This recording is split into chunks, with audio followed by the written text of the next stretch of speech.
কোন স্ত্রী যদি তার স্বামীর জন্য মাত্র একদিন এই আমলটি করতে পারে তাহলে কোত্থেকে টাকা আসবে সে নিজেও বুঝতে পারবে না।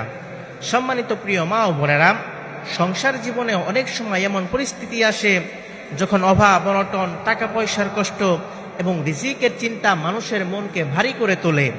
স্বামী সারাদিন পরিশ্রম করে তবুও সংসারের প্রয়োজন ঠিকমতো পূরণ হয় না, কিন্তু একজন নেককার স্ত্রীর দোয়া এবং আমল অনেক সময় পুরো পরিবারের ভাগ্য পরিবর্তনের কারণ হয়ে যায়।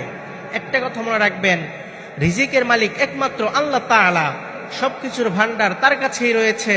আল্লাহ তাআলা পবিত্র কোরআন মাজিদের মধ্যে বলেন, ওয়া ইম মিন শাইইন ইল্লা ইনদানা খাযাইনুহু ওয়া মা নুনাজ্জিলুহু ইল্লা বিকদারিন মা'লুম। সবকিছুর ভান্ডার আমার কাছে রয়েছে আর আমি তা সুনির্দিষ্ট পরিমাণে নাজিল করে থাকি। আল্লাহ তাআলা কোরআনে আরেক জায়গায় বলেন, ওয়া আন্নাহু হুয়া আগনা ওয়া আকনা, তিনি প্রাচুর্য দান করেন এবং তিনি অভাবমুক্ত করেন। এই আয়াত থেকে বোঝা যায় আল্লাহ তাআলা মানুষকে অভাবমুক্ত করে দেন, আবার আল্লাহ তাআলা মানুষকে ধন সম্পদ দান করেন।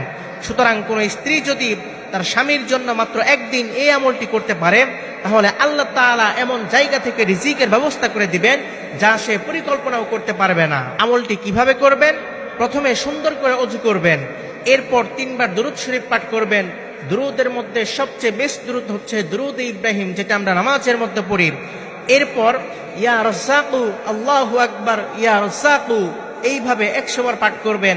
এরপর আবার 3 বার দুরূদ শরীফ পাঠ করে 2 হাত তুলে আল্লাহ তাআলার কাছে দোয়া করবেন, হে আল্লাহ, আমার স্বামী রিজিকের মধ্যে বরকত দান করুন, তার কাজের মধ্যে বরকত দান করুন, আমাদের সংসার থেকে অভাব অনটন দূর করে দিন। ইনশাআল্লাহ আল্লাহ তাআলা আপনার দোয়া কবুল করে নেবেন, রিজিকের মধ্যে বরকত দান করবেন, সংসারের অশান্তি অভাব অনটন দূর করে দিবেন।